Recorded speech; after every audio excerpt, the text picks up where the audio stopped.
هزيمتنا امبارح قدام البنك الاهلي كانت مؤلمه، وان احنا نستقبل 4 اهداف ما حصلتش من 2018.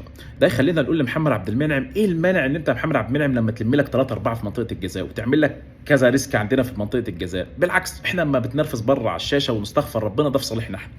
فغياب محمد عبد المنعم امبارح كان صعب جدا وخلى دفاعنا شوارع امبارح. الحاجة التانية الكورة بتاعت أيمن أشرف تقول لك الحمد لله إن إحنا لعبنا نهائي الكاس بحكام أجانب. انا اعتقد الكره بتاعت امام عاشور لو الحنفي كان موجود امبارح في الفار في نهائي الكاس كان نزل لعب الكره مكان عواد ولعب الكره بسرعه، قال له العب يا عواد. فالحمد لله ان احنا لعبنا نهائي الكاس قدام الزمالك بحكام اجانب وحققنا البطوله.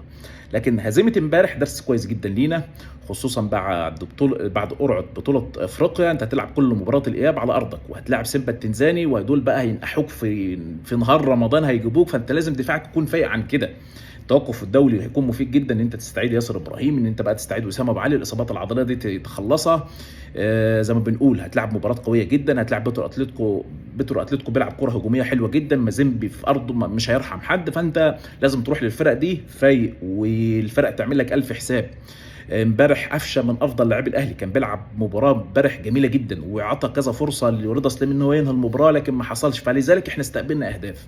دفاعنا امبارح بلا شك كان سيء جدا. عم كولر ما كبرش في المؤتمر الصحفي وقال لك ان احنا نستحق الهزيمه، وعمر كمال كان بيلعب في مركز غير مركزه. فانا اتحمل المسؤوليه ديت والحكايه دي مش هتتكرر. نتمنى فعلا ان احنا ما نغيرش كتير جدا في التشكيل، بنفقد الريتم بتاعنا والانسجام بيضيع ومش كل مره هتظبط معانا. فدرس امبارح كان حلو جدا، وان احنا نفقد 3 نقاط ان احنا كنا نقرب لصداره الدوري هتخلي الفرق تشم معاك في ريحه الدوري. وفريق زي بيراميدز طلع من كل البطولات هيبقى فايق بس لبطوله الدوري، فمش حابين ان احنا نديهم امل، لا كنا ننهي المباراه بتاعت امبارح تاخد 3 نقاط تقرب شويه للدوري، وده برضو يخليك ان انت تحسم الدوري بدري. تلعب لعيبه كتير جدا عندك زي مركز زي حراسه المرمى، حابب تشارك مثلا حمزه علاء، مخلوف، اي يعني في لعيبه كتير جدا لازم تشاركها يعني. فدرس كويس جدا لينا امبارح مباراه البنك الاهلي. دفاعنا يفوق، لعبتنا كمان تفوق، ان انت تروح على الجون ما ترحمش حد. موضوع بقى الفار كان متعطل والحاجات ديت نتمنى ان هي ما تتكررش. الدوري لو عايزين يوجهوه من دلوقتي ونرتاح. عم كولر يستفيد بقى من التوقف الدولي ان انت تجهز اللاعب افضل من كده. في نفس الوقت يعني نتمنى ان احنا موضوع الاصابات العضليه ده ننهيه في الاهلي. اللي حصل في مباراه امبارح ما يتكررش.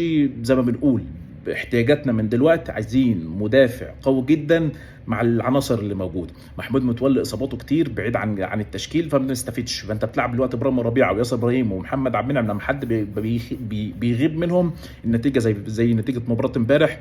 الاخطاء الدفاعيه عندك كارثيه. نتمنى ان شاء الله ان احنا نستفيد من مباراه امبارح، من دلوقتي نبدا نجهز العناصر التدعيمات بتاعتنا لما نخش الانتقالات الصيفيه يكون جاهزين. كذلك موضوع الاصابات العضليه نحاول ننهيه، اجهزه بقى جيب كمان، تشوف موضوع الدكتور، الحاجات دي كلها لازم برضه تبص لها، لان انت بتفقد عناصر في اوقات بايخه جدا وما تبقاش ظريفه، وبالتالي بتاثر عليك في الاداء وانت في افضل حالاتك يعني. فنتمنى ان شاء الله ان احنا نستفيد من مباراه امبارح، ان احنا ما نضيعش نقاط في الدوري، نستعد كويس جدا لبطوله افريقيا اللي القرعه كانت حلوه جدا في صالحنا، ان كل مباراه الاياب هتبقى على ارضك في وسط جمهورك، ودي ما اتكررتش من فتره طويله جدا. حتى قررت في الدوري الافريقي وما استغلناش الفرصه ديت وطلعنا بدري. فنتمنى ان شاء الله ان احنا ما نرحمش حد قدام الجون. جبت متقدم بهدف ل3 مرات على التوالي امبارح وبتفقد برضو التقدم ده وبيخش في مرماك 4 اهداف. الخط الخلفي ما يتفزلكش كتير. فنتمنى ان شاء الله المباراه الجايه لاعيبه تفرحنا، لاعيبه تسعدنا. الخساره بتبقى مؤلمه بالنسبه لنا وما بنحبهاش، بس فوز بس ده اللي احنا عايزينه وده مش كتير.